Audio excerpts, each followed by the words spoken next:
Hi guys, কি অবস্থা সবার? আশা করি সবাই ভালো আছেন এন্ড আমিও আপনাদের দোয়ায় অনেক অনেক ভালো আছি। আজকে আপনাদেরকে দেখাতে চলেছি সোনারমুড়িতে নামকরা মাদ্রাসা এবং মসজিদ। তো আর কি, আপনারাও আমাদের সাথে দেখুন আর উপভোগ করুন। তো চলুন দেখা যাক।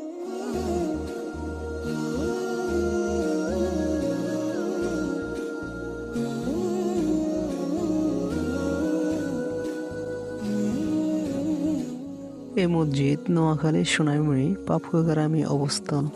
মসজিদের পাশাপাশি আছে বিশাল বড় একটা মাদ্রাসা।